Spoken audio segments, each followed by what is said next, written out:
Flexões irregulares só foram preservadas no caso dos pronomes relativos e demonstrativos e dos verbos auxiliares, que continuaram a ser empregados de acordo com as regras do inglês padrão.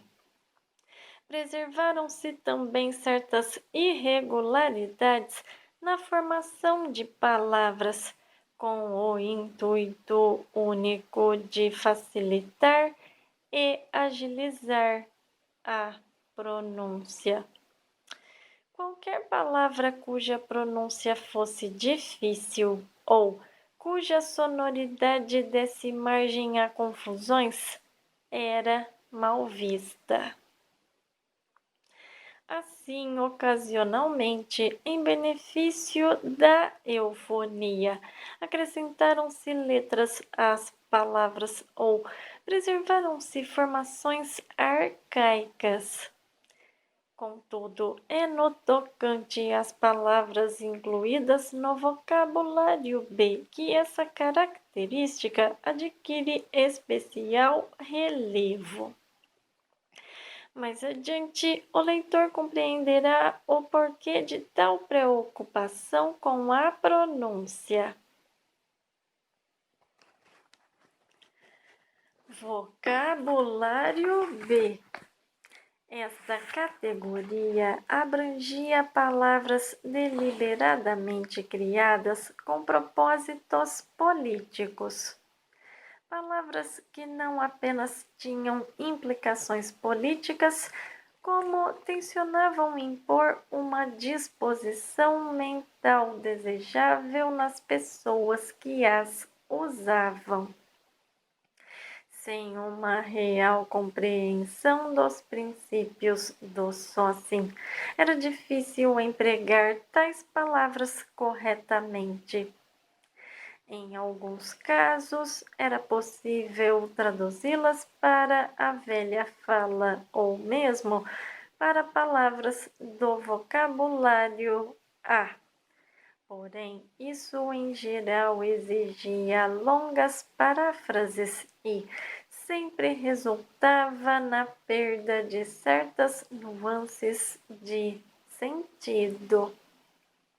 Tratava-se de uma espécie de taquigrafia verbal, frequentemente resumindo grandes extensões de ideias em poucas sílabas, mostrando-se ao mesmo tempo mais precisas e eficazes que o vocabulário empregado no dia a dia. As palavras do vocabulário B eram sempre compostas. Resultavam da união de duas ou mais palavras ou de partes de palavras, agrupadas de forma a facilitar sua pronúncia. O amálgama daí resultante era sempre um substantivo-verbo, flexionado de acordo com as mesmas regras válidas para os vocábulos comuns.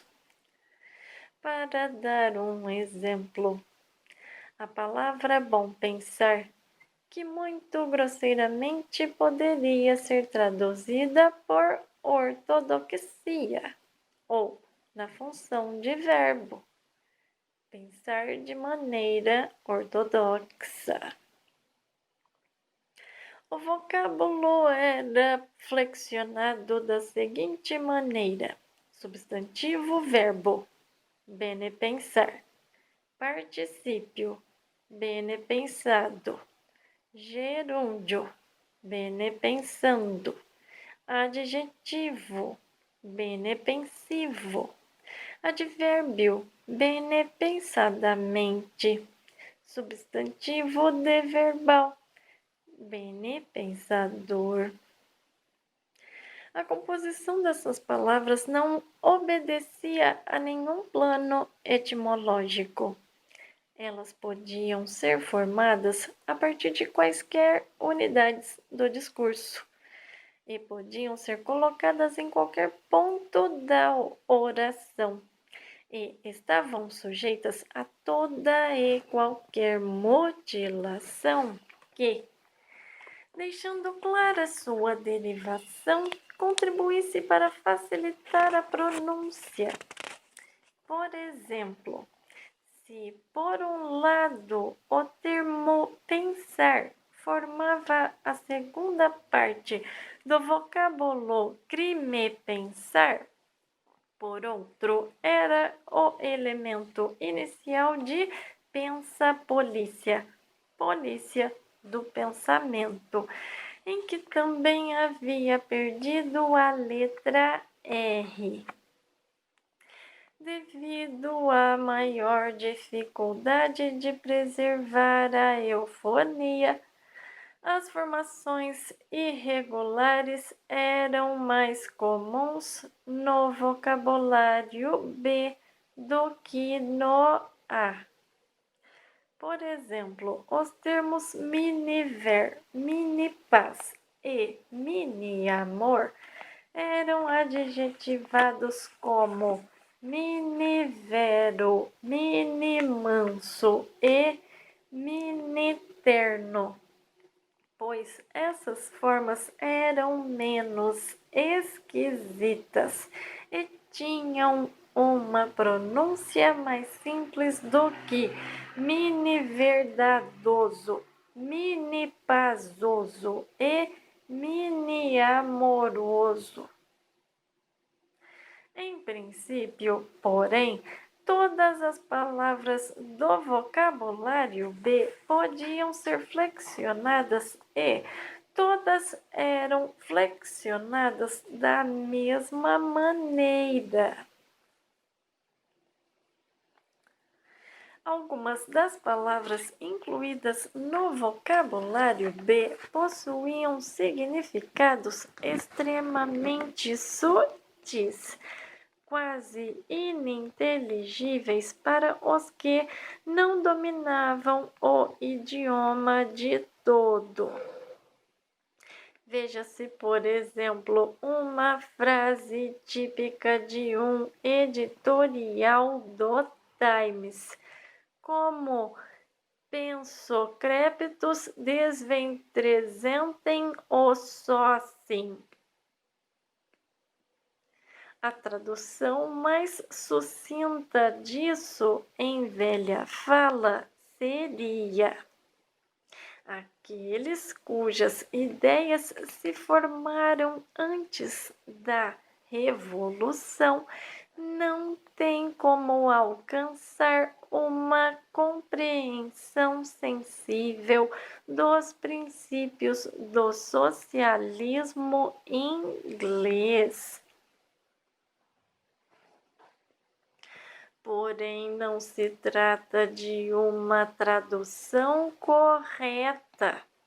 A compreensão de todos os sentidos implícitos na frase citada em nova fala exigiria, antes de mais nada, uma noção muito clara e precisa do que se entende por sócim.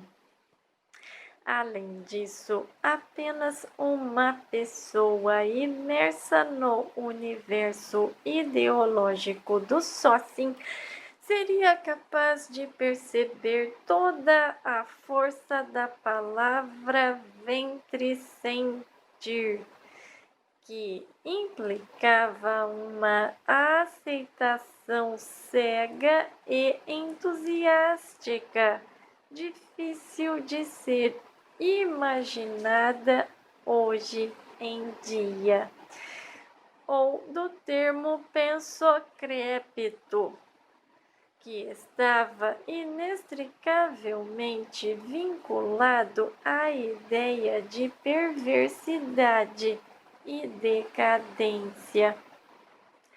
No entanto, certas palavras da nova fala prestavam-se menos a comunicar significados do que a destruí-los.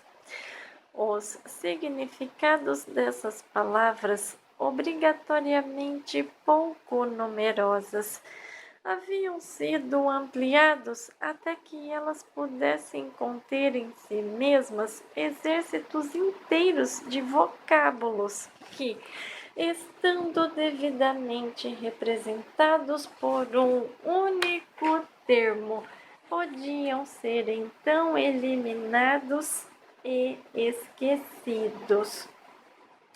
A maior dificuldade enfrentada pelos compiladores do dicionário de nova fala não era inventar palavras novas, mas, tendo-as inventado, certificar-se de seu significado, isto é, certificar-se de quais universos de palavras estavam extinguindo com suas criações.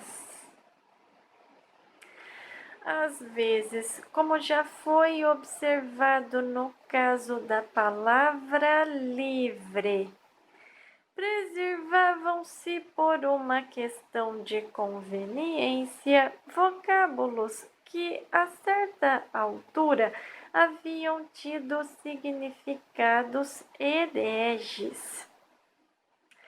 Para que isso acontecesse, porém, era preciso expurgá-los desses significados indesejáveis.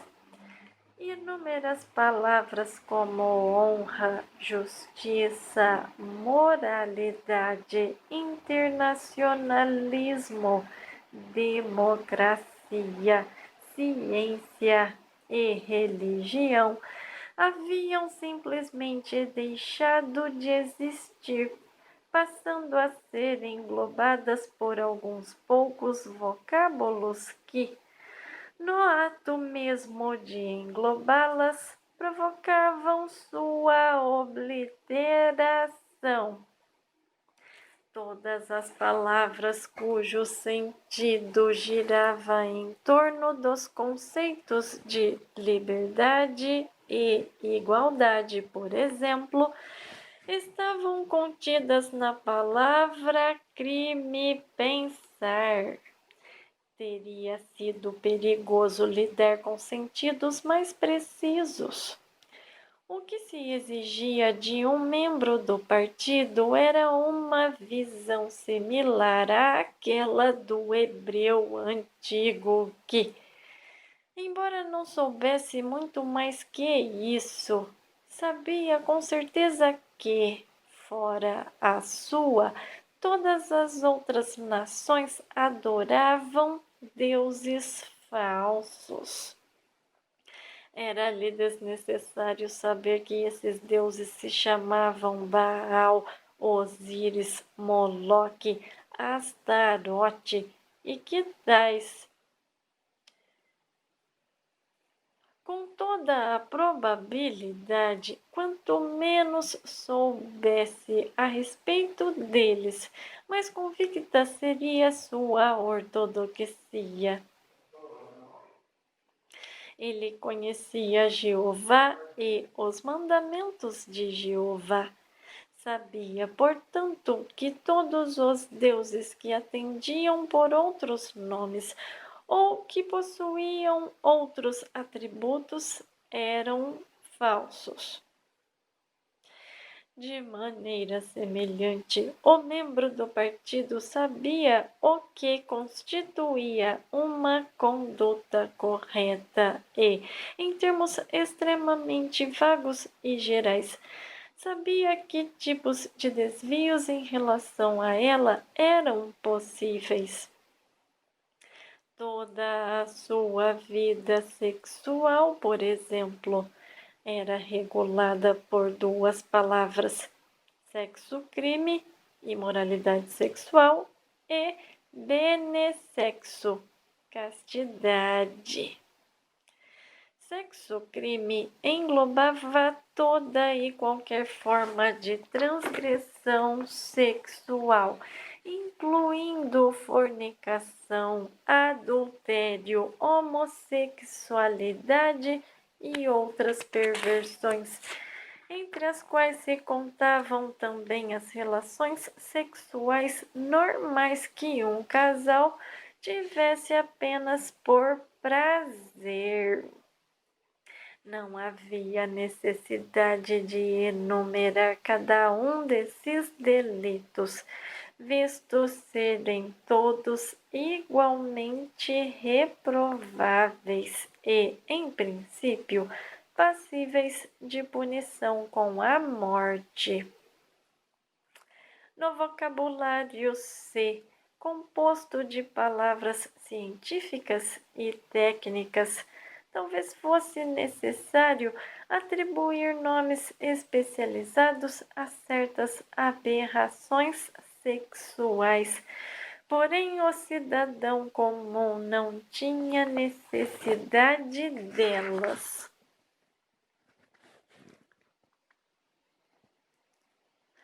Ele conhecia o significado de benessexo, a saber, relações sexuais normais entre um homem e sua esposa, tendo a procriação como único objetivo e sem que houvesse, da parte da mulher, nenhum prazer físico. O resto era sexo-crime. Em Nova Fala era praticamente impossível fazer um pensamento herege ultrapassar a constatação de que ele era uma heresia. Inexistiam as palavras necessárias para avançar mais que isso. Nenhuma palavra do vocabulário B era ideologicamente neutra. Muitas delas não passavam de eufemismos. O significado de palavras como campofolia, campo de trabalhos forçados ou mini-paz, Ministério da Paz, isto é, Ministério da Guerra, era quase exatamente o inverso do que elas pareciam significar. Havia palavras, por outro lado, que manifestavam uma compreensão franca e desdenhosa da verdadeira natureza da sociedade oceânica. Um exemplo era papa-proleta, termo que servia para designar os noticiários fraudulentos e os eventos e espetáculos abomináveis que o partido oferecia para o divertimento das massas. Havia ainda palavras ambivalentes que assumiam um sentido positivo quando associadas ao partido e negativo quando a seus inimigos. Por fim, havia também grande número de palavras que pareciam, à primeira vista, meras abreviações e cuja coloração ideológica adivinha não de seu sentido, mas de sua estrutura. Na medida do possível, tudo o que tinha ou poderia ter algum tipo de significado político estava incluído no vocabulário B.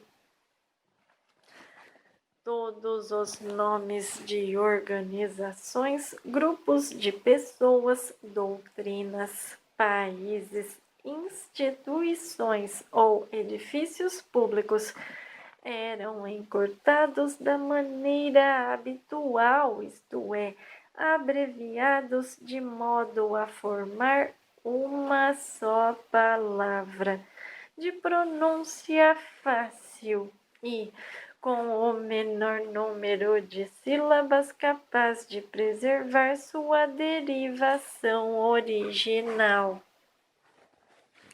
No Ministério da Verdade, por exemplo, o Departamento de Registros, onde Winston Smith trabalhava, era conhecido como DEREG, D-E-R-E-G.